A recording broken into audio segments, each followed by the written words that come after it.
সাবেক president Donald Trump বলেছেন, খ্রিস্টানরা যদি এই নভেম্বরে তাকে ভোট দেয় তাহলে আর তাদের ভোট দিতে হবে না। বার্তা সংস্থা রয়টার্স জানায়, ফ্লোরিডার ওয়েস্ট পাম বিচে শুক্রবার রক্ষণশীল দল টার্নিং পয়েন্ট অ্যাকশন আয়োজিত এক অনুষ্ঠানে এই মন্তব্য করেন তিনি।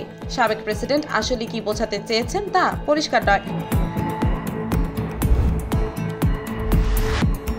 এক সপ্তাহেরও কম সময়ের মধ্যে $200 মিলিয়ন বেশি তহবিল সংগ্রহ করেছে ভাইস প্রেসিডেন্ট কামালা হ্যারিসের নির্বাচনী প্রচারণা শিবির। 2/3 বেশি অর্থ এসেছে প্রথমবারের মতো অনুদান দেওয়া দাতাদের কাছ থেকে। হ্যারিসের প্রচারণা শিবির জানিয়েছে, নভেম্বরের 5 তারিখে নির্বাচনের ঠিক 100 দিন আগে এই সপ্তাহান্তে সুইং স্টেটগুলোতে 2330টি ইভেন্ট আয়োজন করবে তারা।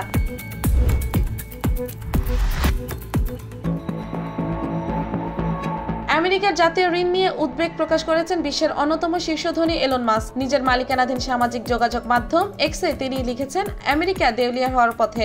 অর্থনীতিবিদ পিটার সেন্ট অঞ্জের একটি ভিডিও বিশ্লেষণ শেয়ার করে এলন মাস্ক তার এই আশঙ্কার কথা বলেছেন।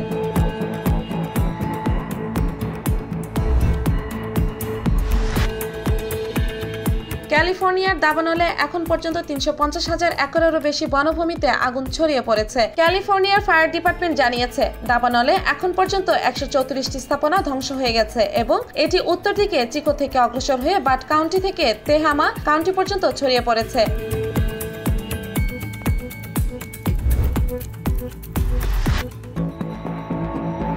ওয়াশিংটন যদি জার্মানিতে দূরপাল্লা ক্ষেপণাস্ত্র মোতায়েন করে তাহলে রাশিয়াও একই ধরনের ক্ষেপণাস্ত্র দিয়ে পশ্চিমাদের আঘাত হানতে পারে বলে আমেরিকাদের সতর্ক করেছেন পুতিন। 10 জুলাই আমেরিকা ঘোষণা দিয়েছে যে তারা 2026 সাল থেকে দীর্ঘমেয়াদী ক্ষেপণাস্ত্র স্থাপনের জন্য জার্মানিতে দূরপাল্লার ক্ষেপণাস্ত্র মোতায়েন শুরু করবে। ইরানের প্রেসিডেন্ট আয়াতুল্লাহ আলী খামেনি ইরানের নবম প্রেসিডেন্ট হিসেবে সরকারপন্থী মাসুদ পেজেশকিয়ানকে আনুষ্ঠানিকভাবে প্রেসিডেন্টের দায়িত্ব প্রদান করেছেন। খামেনির দফতরের পরিচালকের দেওয়া এক বার্তায় তিনি বলেন, আমি জ্ঞানী, সৎ, জনপ্রিয় এবং পাণ্ডিত্যপূর্ণ পেজেশকিয়ানের ভোট সমর্থন করি এবং আমি তাকে ইসলামী প্রজাতন্ত্র ইরানের প্রেসিডেন্ট হিসেবে নিয়োগ প্রদান করেছি। বাংলাদেশের প্রধানমন্ত্রী শেখ হাসিনা পুনর্ব্যক্ত করেছেন, দেশব্যাপী সাম্প্রতিক তাণ্ডবে হত্যাকাণ্ডের সঙ্গে জড়িতদের খুঁজে বের করে তাদের উপযুক্ত শাস্তি নিশ্চিত করতে তার সরকারের প্রচেষ্টা থাকবে। কোটা সংস্কার আন্দোলনে নিহত ব্যক্তিদের পরিবারের সদস্যরা তার সরকারি বাসভবন গণভবনে দেখা করেন। নিহতের প্রত্যেকের পরিবারকে সঞ্চয়পত্র ও নগদ অর্থ সহায়তা দিয়েছে বাংলাদেশের প্রধানমন্ত্রী।